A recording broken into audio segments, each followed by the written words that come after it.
ek kry die murg van 'n storie en dan begin ek maar skryf en dan ontplooi die storie van daar af aan. Ek dink nie ek het die hele idee in my kop as ek begin skryf nie. Ek dink die goeders wat ek wou doen, wou ek lankal gedoen het, miskien in ander boeke. Wetenskap, fiksie vir die Afrikaner kry jy nie so baie dat jy kan sê daar's nou baie boeke daaroor geskryf nie. Maar net jy as 'n Afrikaanse persoon kan jouself voorstel. Jy's 'n jong Afrikaner seun in 2011. Jy ontdek die geheim vir tydreis. Jy weet nie waar jy gaan opeindig nie. Jy eindig op in die Anglo-Boereoorlog.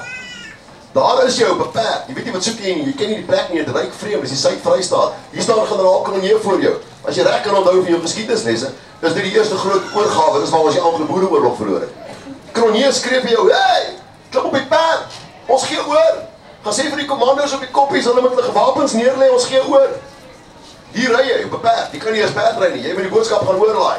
Agter jou is generaal Cronje besig om oor te gee. Die Engelse begin moes op paard jou, want hulle wen die oorlog. Ek val van die perd af.